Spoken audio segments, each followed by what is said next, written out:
Hi friends, అందరూ బాగున్నారా?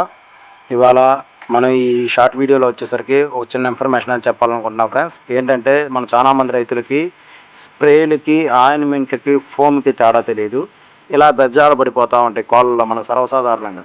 ఇలా బెజ్జాలు పడిపోవడం, పుండ్లు పడతాం చూడండి, లోపల దాకా చీమి పురుగులు కూడా కనిపిస్తున్నాయి ఈ పుండ్లో.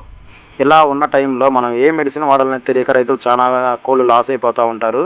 సింపుల్గా మీకు ఎక్కడ చూపిస్తున్నా చూసారా, ఆయింట్మెంట్ అట్లా ఫిల్ చేసుకోవచ్చు ఫ్రెండ్స్. గుర్తుపెట్టండి, ఇలాంటి పెద్దాలు పడినప్పుడు ఆయింట్మెంట్ అనేది మనకు బాగా ఉపయోగపడుతుంది. ఇది కేవలం మనకు 30 నుండి 50 రూపాయల మధ్యలో దొరుకుతుంది. దీని పేరు వచ్చేసరికి చార్మిల్ ఆయింట్మెంట్. ఒకవేళ మనం ఆయింట్మెంట్ కన్నా కూడా ఇంకా స్పీడ్గా తొందరగా రికవర్ అవ్వాలి అనుకుంటే ఈ ఇమేజ్లో చూపిస్తున్నా కదా, చార్మిల్ ఆయింట్మెంట్ తర్వాత చార్మిల్ ఫోమ్ అని ఉంటుంది ఫ్రెండ్స్. అది ఇంకా బాగా ఉపయోగపడుతుంది. ఇంకా తొందరగా పుండ్లు మానిపోవడానికి ఈ చార్మిల్ ఫోమ్ అనేది ఉపయోగపడుతుంది. ఇది మనకు వచ్చేసరికి 220 రూపాయలు దాకా ఉంది ఫ్రెండ్స్. ఈ వీడియో కానీ నచ్చితే షేర్ చేయండి, లైక్ చేయండి, సబ్స్క్రైబ్ చేసుకోండి friends. Thank you very much.